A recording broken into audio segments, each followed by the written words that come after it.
Yang kami hormati, selamat siang semua. Kami dari tim E, ya, saya dan rekan sudah bersepakat untuk membahas ini. Jadi title activity-nya adalah program K3 Days, ya, atau peringatan bulan K3 nasional. Nah, kemudian mengapa sih ini kita angkat saat ini?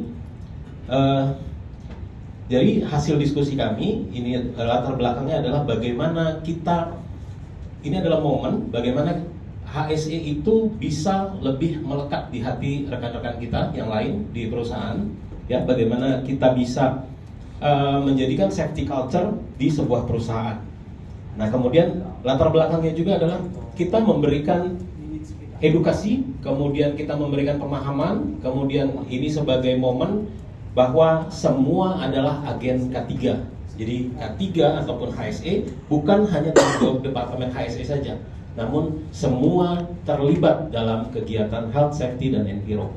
Kemudian kontennya ada dua, Bapak dan Ibu. Yang pertama ini kita bagi karena dia dari 12 Januari sampai 12 Februari. Jadi peringatan bulan K3 nasional ini kita peringati 1 bulan penuh, ya. Jadi openingnya itu biasanya di bulan Januari itu kita melakukan edukasi atau seminar tentang K3 dan lingkungan, ya. Ini juga kita melibatkan dari beberapa rekanan kita untuk memamerkan peralatan-peralatan yang terkini saat ini sesuai dengan topik yang kita pilih.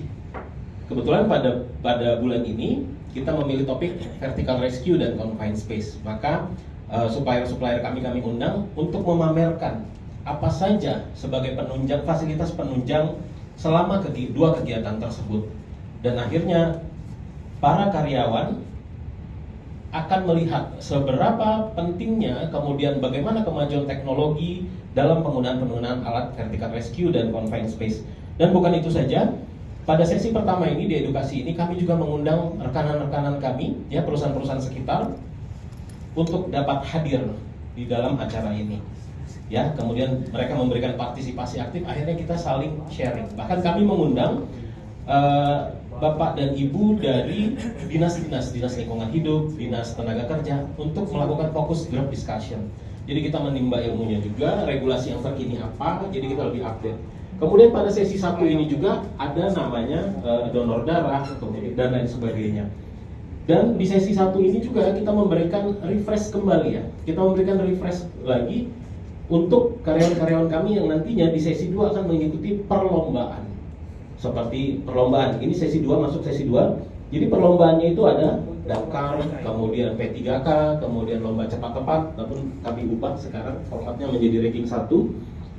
Ada lomba video, jadi teman-teman itu di perusahaan kami libatkan untuk membuat video semenarik mungkin, ya, bagaimana mereka melakukan kampanye K3 melalui video, bahkan melalui poster. Dan bukan itu saja, kegiatan ini kami tutup dengan melakukan CSR. Jadi kami melakukan CSR juga keluar, kami undang lingkungan terdekat kami, lingkungan sekitar terdekat. Kami memberikan pemahaman tentang apa sih bahayanya produk kami ini, kemudian apa upaya-upaya yang kami lakukan dalam mengendalikan resiko-resiko yang mungkin terjadi. Dan bukan itu saja, kami bekerja sama dengan dokter perusahaan, bahkan kita berikan mini MCU. Mini MCU itu sederhana, Pak, tensi, kemudian gula darah, juga kolesterol kami berikan seperti itu. Jadi untuk menarik juga Bapak dan Ibu sekitar di lingkungan kami agar berpartisipasi aktif di sana. Nah, kemudian achievementnya pasti dari semua kegiatan ini, serangkaian kegiatan ini ada K3 Awards yang kami raih, ya. Alhamdulillah sudah sampai di platinum. Kemudian ada safety culture, Pak, itu yang penting.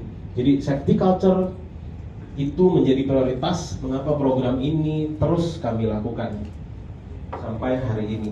Dan sekali lagi, ini adalah upaya bagaimana K3 bukan hanya tanggung jawab dari Departemen HSE saja, namun semua karyawan yang terlibat dalam sebuah perusahaan harus terlibat aktif dalam kegiatan K3, dalam aktivitas dan melakukan improvisasi di K3.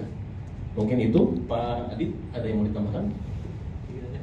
Oke, sedikit menambahkan dari diskusi kita di teman-teman bahwasanya kita untuk Increasement Safety Culture salah satu programnya ini, dan juga ada juga kita melakukan Safety Culture Assessment di collaborated dengan Niigata University untuk